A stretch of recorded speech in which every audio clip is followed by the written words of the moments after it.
Hello, and thank you for tuning in to the latest episode of the Federalist Files. We will be going over Federalist number 42 today.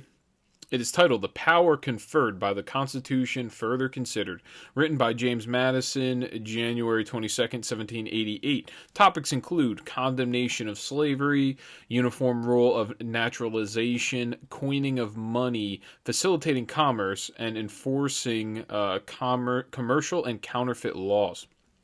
So, in this paper here, Madison generally, he goes through another power, and I think it's the second class of powers that are to be given to the federal government. Once again, he's going through the six in these next couple of papers. The last paper, he went through the first one. This one's going to be a second class. So he begins by describing the second class of powers.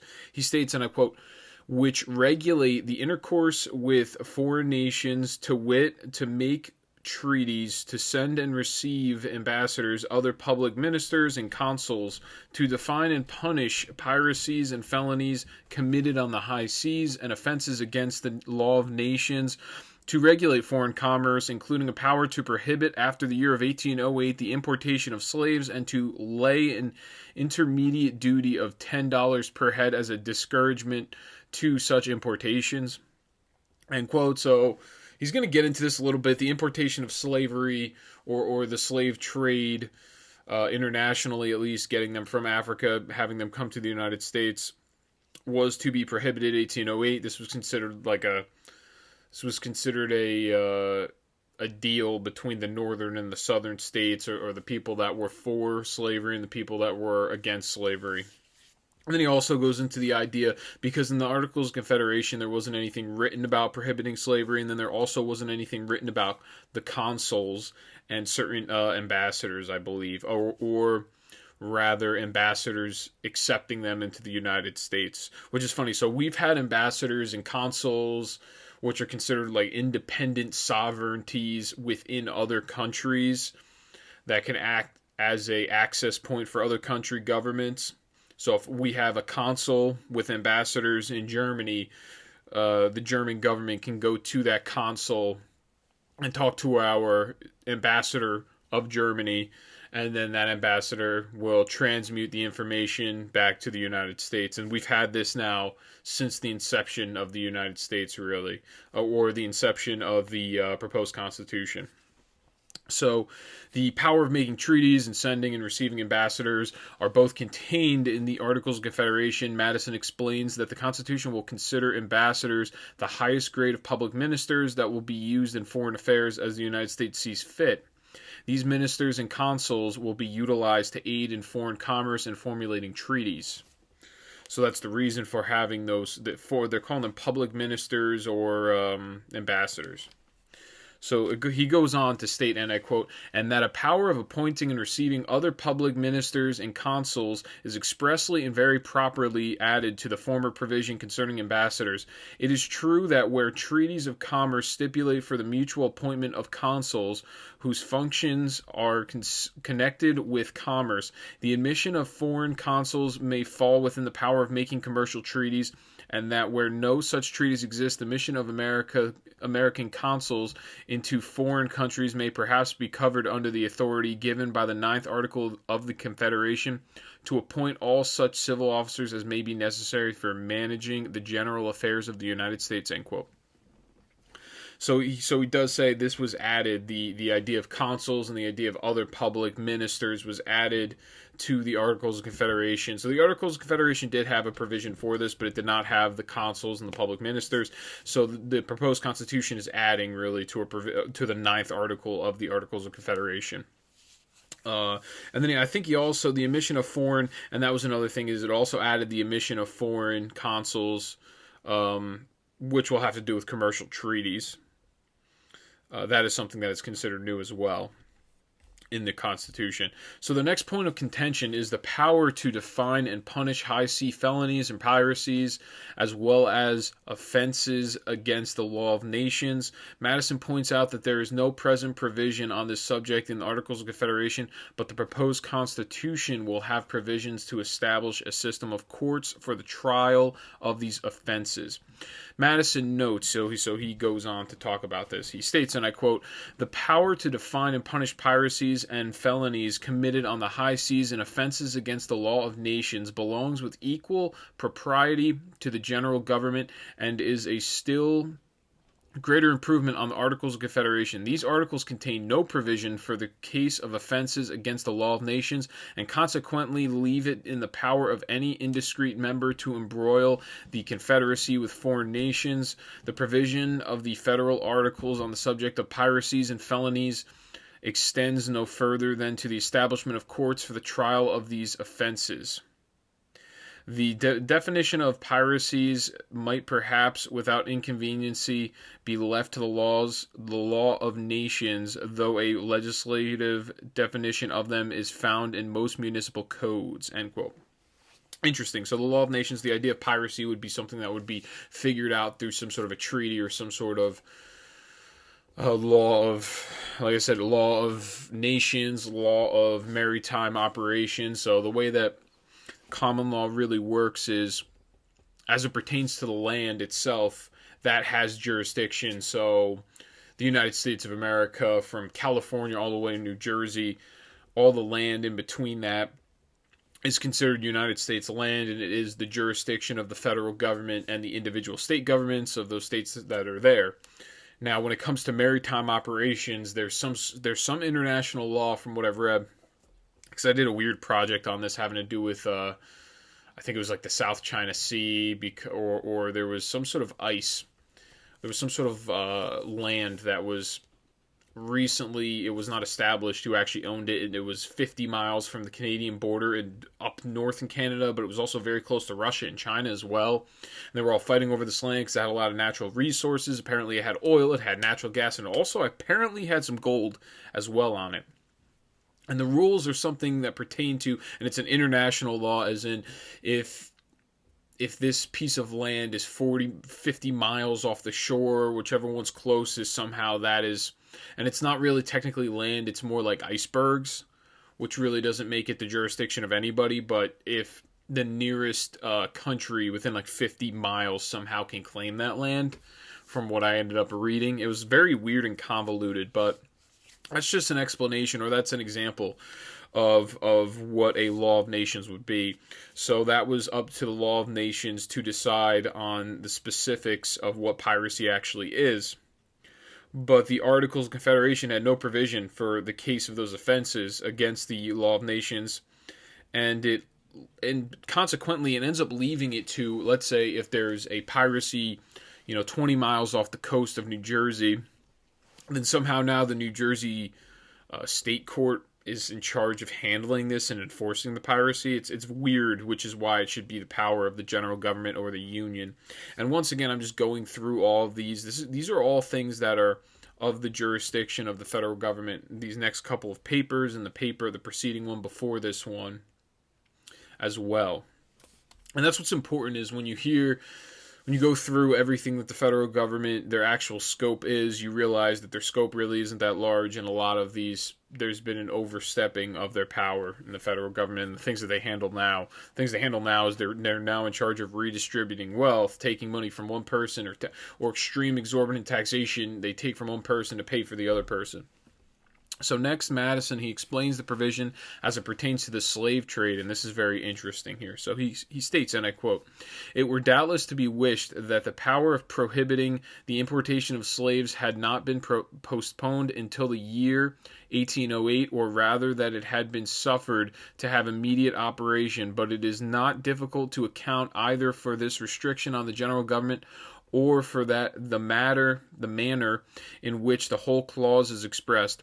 It ought to be considered as a great point gained in favor of humanity that a period of 20 years may terminate forever within these states a traffic which has so long and so loudly upbraided the barbarism of modern policy." End quote. So, Madison vehemently opposed slavery.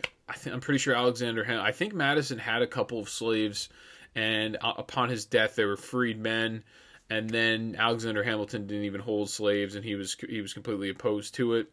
So there's this, and I've explained this before, there's a there's levels, there's degrees to the slave trade or the slave trader or the slave owner. During the Civil War, only 5% of the people that were fighting in the Civil War in the South actually owned slaves. Everybody else was actually fighting for sovereignty of the individual statehood and their own, I guess, confederation or the Confederacy or their own sovereignty from the federal government. They didn't want the federal government's jurisdiction in their lives and their power shoved down their throat. So 5% of the people actually fought to hold their slaves, and I'm sure maybe some other percentages did as well, even though they weren't slave holders. But a vast majority of them actually fought for just more independence in their state and state sovereignty. But that's something that's not covered. It's all covered under the guise of slavery, and that really wasn't truly the impetus for the fight from the South, which isn't going to be, it's not covered in the history books, but in reality, it was much more about preserving the idea of a confederacy as an individual state sovereignty far away from a federal government that doesn't always have their nose in their statehood. Slavery was another part of that, though, as well. So but to explain this, there was different degrees. So you had some of the founders had a lot of slaves. Guy like, I think Ben Franklin was completely opposed to slavery. He didn't have any slaves. So there's people that were this was not an issue where, and slavery at this time in the world was almost considered, it wasn't considered the exception, it was more considered the rule. It was something that was it was a regular thing. It was normalized much more than, obviously currently today there is actually slavery that goes on, and mostly in the Middle East and some African countries as well. They have it going on, but they don't have it going on worldwide like it was at this time, where it was, like I said before, it wasn't the exception, it was generally the rule. It was considered a normality. It was normalized.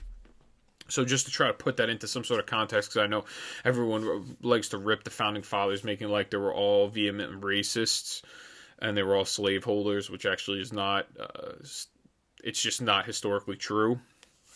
And like I said, there is degrees to this. Like George Washington as well, he's a slave owner, but I believe he also he freed them once they were gone. And then things that I've read about James Madison is actually that his slaves were actually very well fed. They slept in really nice quarters. The way in which some of these slave traders or these slave owners treated their slaves, there was the guy like a Ben Franklin or an Alexander Hamilton that didn't own any.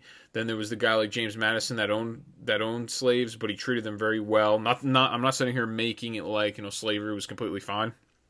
It's obviously a problem.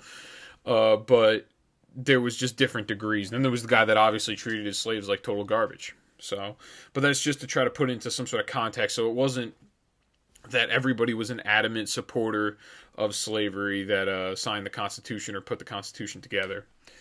And this was considered this 1808, the prohibition. It was an extra tax, I think, or maybe it was a prohibition. I think it was a tax after 1808 that was $10 a head, which is pretty much a prohibition at that point, because a prohibition on importation, because $10 was such a substantial amount at that time that it wasn't even worth paying. So he goes on here. He states, and I quote, that within that period it will receive a considerable discouragement from the federal government and may be totally abolished by a concurrence of the few states which continue the unnatural traffic. In the prohibitory example which has been given by so great a majority of the Union, happy would it be for the unfortunate Africans if an equal prospect lay before them of being redeemed from the oppressions of their European brethren. End quote. So obviously there was some sort of a sympathy for the slaves at this time, even though historically people make it as if the slave trade was completely accepted amongst all men. Now, furthermore, he states, and I quote, attempts have been made to pervert this clause into an objection against the Constitution by representing it on one side as a criminal toleration of an illicit practice. So there you go. So just to begin with, you had two different sides. You had one side that said this is a criminal toleration of an illicit practice. So you had a side that was completely opposed to slavery that was saying this is a criminal toleration. The Constitution says it's fine, and this is an illicit practice as in an illegal practice. And on another, as calculated to prevent voluntary and beneficial immigrations from Europe to America. I mention these misconstructions not with a view to give them an answer, for they deserve none, but as specimens of this manner and spirit in which some have thought fit to conduct their opposition to the proposed government, end quote. So you have a conflation. Some people were also saying, well, this policy now stops people from Europe coming and immigrating to America, which it doesn't. If you can read it, I guess at this time there's a lot of people that could not read, so there's a lot of conflating going on and just lying to the people about what the proposed Constitution said. So in summation, Madison extols the values of the Constitution and makes the argument of freeing the slaves at the inception of this Constitution. Unfortunately, in order to get all states to ratify the proposed Constitution, the provision stayed as is rather than a complete abolishment. This provision was seen as an agreement to meet halfway for those in favor of abolishment and those in favor of the slave trade. And I mentioned this before, in the North was actually much more innovative in their style, and they became more and more successful too, which is why, because the South became more depressed because they had the idea of the slave trade, and they had slavery going on. So there was no incentive for those workers, for those slaves, to work. There was no point in doing extra work, because at the end of the day you didn't get rewarded extra money, you didn't get rewarded extra food. It was still, you were still living in destitution as a slave. So thus, in the free market in the North, where they didn't have the slave trade going on, you had people working harder because they wanted to make more money and they wanted to innovate more, and that's why the North became bigger and more successful. And then that caused some jealousy from the South, which also caused part of the Civil War. So next, Madison, he goes on to define the third class of intercourse amongst the states. He states, and I quote, "To regulate commerce among the several states and the Indian tribes, to coin money, regulate the value thereof, and of foreign coin, to provide for the punishment of counterfeiting the current coin and securities of the United States, to fix the standard of weights and measures, to establish a uniform rule of naturalization and uniform laws of bankruptcy, to prescribe the manner in which the public acts, records, and judicial proceedings of each state shall be proved, and the effect they shall have in other states, and to establish post roads and post offices and post roads," end quote. So everybody's just saying, coin the money, regulate the value of it, so we all are of an understanding. It's easier for interstate commerce and international commerce as well. When you have one set coin itself, you have the dollar and the cents, but you have that set dollar that is the point of currency. It makes it much easier to establish that and then trade, because everyone's kind of working on the same page. And then also see the securities, or the weights and measures. We do miles here, we do feet, we don't do the metric system. In the United States, I think we're the only country that does it that way. And then a uniform rule of naturalization is very important. He's going to go over that at the very end. Laws of bankruptcy, things of that nature, and post roads and post offices. Post office to get, mail from one place to another so people can communicate. Post roads actually helps the commerce out, because if the cabbage farmer wants to bring all of his cabbages to market, he can take a road to get there. So first, Madison calls the practices of current government as incomplete and ineffectual in terms of regulation of interstate and foreign commerce. Madison expresses fear if duties and exports and imports are by jurisdiction and dependent on the state's whims. This is important. So Madison, he goes on, he states, and I quote, "Both by that and a common knowledge of human affairs, that it would nourish unceasing animosities and not improbably terminate in serious interruptions of the public tranquility," end quote.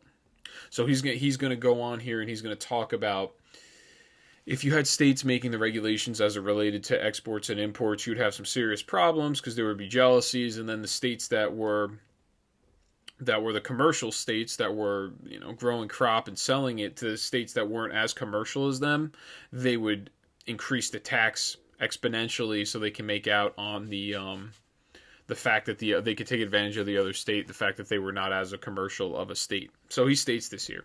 He says, and I quote, "To those who do not view the question through the medium of passion or of interest, the desire of the commercial states to collect in any form an indirect revenue from their uncommercial neighbors must appear not less impolitic than it is unfair, since it would simulate the injured party by resentment as well as interest to resort to less convenient channels for their foreign trade, end quote. So by resentment, these other states that are getting heavily taxed from the commercial states would go to actually foreign trade, which would be worse for the United States as a whole. That's why currently to this day, we still like the idea of having jobs in the United States. We like being self-sufficient, self-reliant, net exporter of oil, which we were before. Who knows what's going to happen now? But we like the idea of being self-reliant and creating our own goods. Madison feared that commercial states would take advantage of non-commercial neighbors and revenues collecting by overcharging them. So then he goes on and he's going to explain how this works in some other countries and other examples that he stated before. States, and I quote, the necessity of a superintending authority over the reciprocal trade of confederated states has been illustrated by other examples as well as our own. In Switzerland, where the union is so very slight, each canton is obliged to allow to merchandises a passage through its jurisdiction into other cantons without an augmentation of the tolls. In Germany, it is a law of the empire that the princes and states shall not lay tolls or customs on bridges, rivers, or passages without the consent of the emperor and the diet. End quote. So here he goes through. He has Germany. You can go from one state to another with your goods. They're not going to tax you.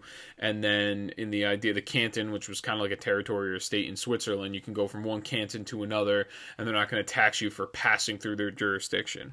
And they're not going to take advantage of you. So they themselves had laws on the books where you really couldn't do that. So he goes on to explain more. He states, and I quote, among the restraints imposed by the Union of the Netherlands on its neighbors, one is that they shall not establish imposts disadvantageous to their neighbors without the general permission.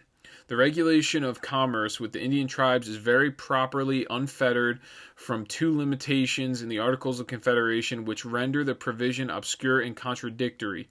The power is there restrained to Indians, not members of any states, and is not to violate or infringe the legislative right of any state within its own limits. End quote. So he goes on, he talks about the Netherlands, how they have something set up as well, imposts on imports. They don't want you to have high taxation without the general permission. General permission is the general government or their form of a federal government. And then more interestingly, he goes on to the regulation of commerce with the Indian tribes, how there's two limitations which render the provision obscure and contradictory. So it's very confusing. The power is there restrained to Indians, not members of any states, and is not to violate or infringe legislative right of any state within its own limits, which is kind of weird. So next, Madison, he goes on to attack the inability, and this is the part, to me, I think this is the part that's a little bit more complex and interesting. The inability to coin money and follow the provision in the proposed Constitution. He states, and I quote, all that need to be remarked on the power of coin money, regulate the value thereof, and of foreign coin is that by providing for this last case, the Constitution has supplied a material omission in the Articles of Confederation. The authority of the existing Congress is restrained to the regulation of coins struck by their own authority or that of the respective states. It must be seen at once that the proposed uniformity in the value of the current coin might be destroyed by subjecting that of foreign coin to the different regulations of the different states, end quote. So they gave some sort of indefinite power through the Articles of Confederation for the states to not coin the money, but to regulate the value of the money, because so actually, I think it said the states the states had their own power to coin their money as well as value the current coin. So it's very confusing when it came to trading, because you had one state using one form of currency, whereas another one was using another form. And then in one state, that form of currency from Delaware might have been worth much more in New Jersey than it was when you went to New York. They were telling you it was worth half, which would completely throw the coordination of all the states off. And it would also it would be much more, it would not facilitate the economy if you live in Delaware and you use Delaware currency. You don't want to go to New Jersey, you don't want to go to New York. You would try to stay in your own state, which doesn't really help the commercial environment of the entire country. So under the Articles of Confederation, states had the indefinite power to coin money, and the general government didn't have the power to regulate the value. Under the proposed Constitution, the government will enforce punishment for the counterfeiting of public securities and foreign to help secure the value of both. And also, it will have its own coin or its own dollar standard. Additionally, the regulation of weights and measures is transferred from the Articles of Confederation, so that must have already been in there. To conclude this paper, Madison, he describes the vague provision of naturalization in the Articles of Confederation, which in turn enables inhabitants to move state by state and declare their citizenship in each state they go to. So this is the more interesting, kind of perplexing part, where it is a little convoluted and confusing. So he goes on. He states, and I quote, the dissimilarity in the rules of naturalization has long been remarked as a fault in our system and as laying a foundation for intricate and delicate questions. In the fourth article of the Confederation, it is declared that the free inhabitants of each of these states, paupers, vagabonds, and fugitives from justice excepted, shall be entitled to all privileges and immunities of free citizens in the several states, and the people of each state shall in every other enjoy all the privileges of trade and commerce. End quote. So I think what they're trying to say here, and this is why it's so convoluted. They state free inhabitants, and then later they state free citizens. So which ones are they? Free inhabitants wouldn't necessarily be a citizen. It could be someone that's here on a work visa, or it could be somebody that is here on a work visa. Someone that has like a HO1B or something, they call it something of that nature, where you're not necessarily a citizen, but you are considered obviously free. You're not a fugitive of justice. You're not a criminal. And then it says you have the privileges of trade and commerce and the freedom of all these people of each state. So really what this is trying to say, and it's convoluted because the way they describe and they use certain terms that don't really make sense. What they're trying to say is if you live in New Jersey and you want to go to Delaware and go and walk in and act like a regular citizen and be able to buy something, you have that right. And that's the reason for the idea of the Confederate States of America or the United States of America. You're able to go from one state to another and not really have any issues. They don't have to check your passport. You don't have to do any of that. So he goes on to explain some of the issues with this. He states, and I quote, "There is a confusion of language here, which is remarkable. Why the terms free inhabitants are used in one part of the article, free citizens in another, and people in another, or what was meant by superadding to all privileges and immunities of free citizens, all the privileges of trade and commerce, cannot easily be determined. It seems to be construction scarcely avoidable, however, that those who come under the denomination of free inhabitants of a state, although not citizens of such state, are entitled in every other state to all the privileges of free citizens of the latter, that is, to greater privileges than they may be entitled to in their own state, so that it may be in the power of a particular state, or rather every state is laid under a necessity not only to confer the rights of citizenship in other states upon any whom it may admit to such rights within itself, but upon any whom it may allow to become inhabitants within its jurisdiction." End quote. So this is very confusing the way that he words it as well. So he's saying it's so confusing. He's playing out in his head all of the ways that this can be interpreted. He's saying, okay, so if you're a free citizen, you can go to another, or you're a free inhabitant of a state, you can go to another state and then you can declare citizenship there, and then you can go back to your original state, and maybe in that state that you just claimed your citizenship in, you actually had more rights than you had in this new state. But the way that this law is kind of written is you still have the same rights as you would have in Delaware when you walk into New Jersey, but the New Jersey citizen doesn't have the same rights as you. And just because you claim your citizenship from Delaware, you still are kind of governed under those same rights coming from Delaware, even if you're not in Delaware and you're in a different state. That's what he's trying to say here. And then more interestingly, he goes on, not only to confer this rights of citizenship in other states upon any whom it may admit to such states within itself, but upon any whom it may allow to become inhabitants within its jurisdiction. And it's kind of saying that you could just walk into any state as you please, and you could just say, I'm now a citizen of this state.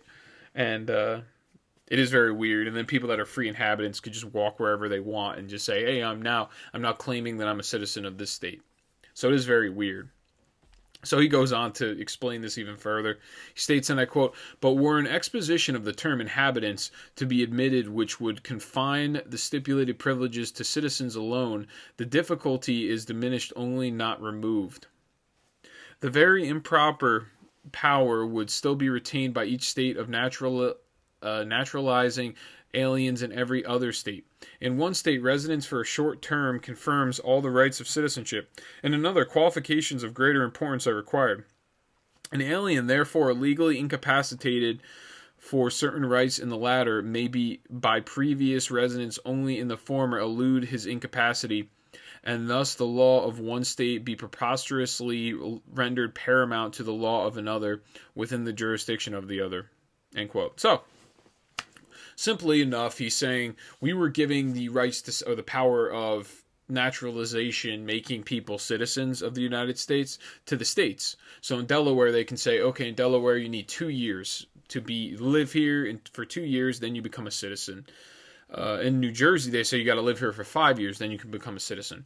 So you can move over to Delaware, live there for 2 years, become a citizen, and then go and move to New Jersey, where you're actually not recognized as a citizen, and then suddenly claim you're a citizen of New Jersey and you're also a citizen of the United States, and then you get all those rights that are given to a New Jersey citizen when the rules are really 5 years.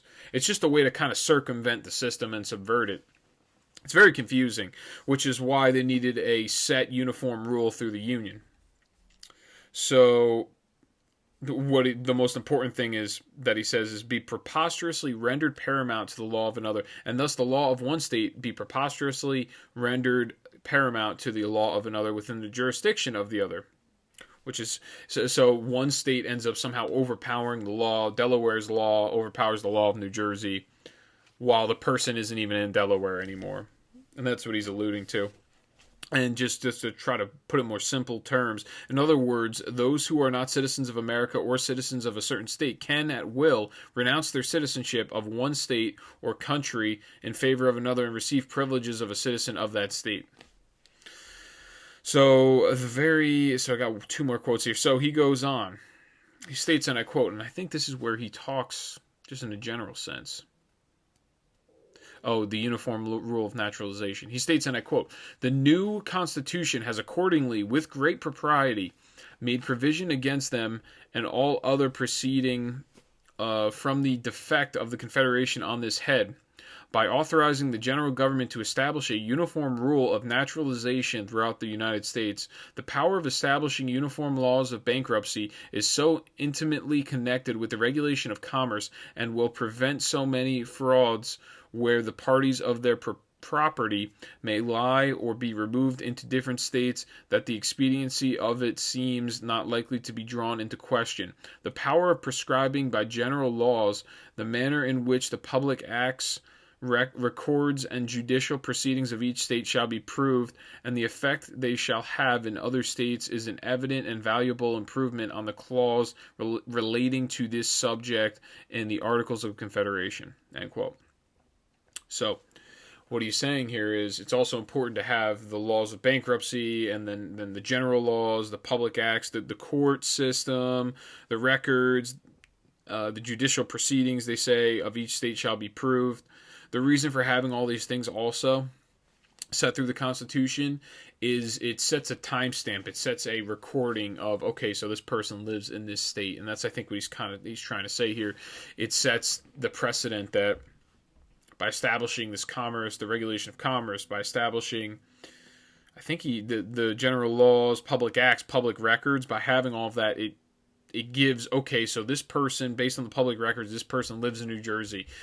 It sets a foundation for an actual record system and an organization of those records, saying, okay, that guy lives there and that's it. He lives there. Oh, now he's moving to Delaware. He's still a United States citizen, but now he needs to go forth and do all the paperwork that he needs to do to now become a Delaware citizen.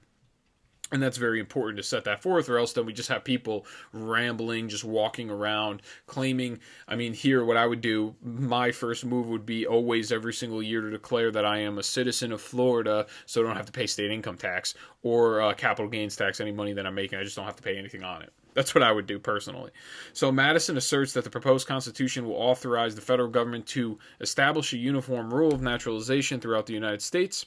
Madison adds, and I quote, "The power here established may be rendered a very convenient instrument of justice and be particularly beneficial on the borders of contiguous states where the effects liable to justice may be suddenly and secretly translated in any state of the process within a foreign jurisdiction," end quote. So that's interesting.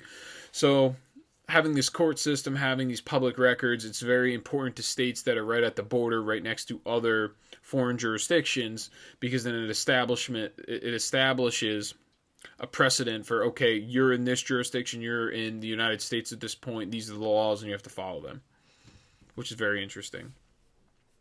And it also helps to, and then just the idea of having a federal court system, also a union or the Supreme Court having their jurisdiction as well to deal with foreign issues, and then also deal with issues that are on the edge of the border or when one state sues another. It's very important to have that, because we can't have a court system of Delaware deal with a Delaware v. New Jersey case, because then they will be partial towards Delaware.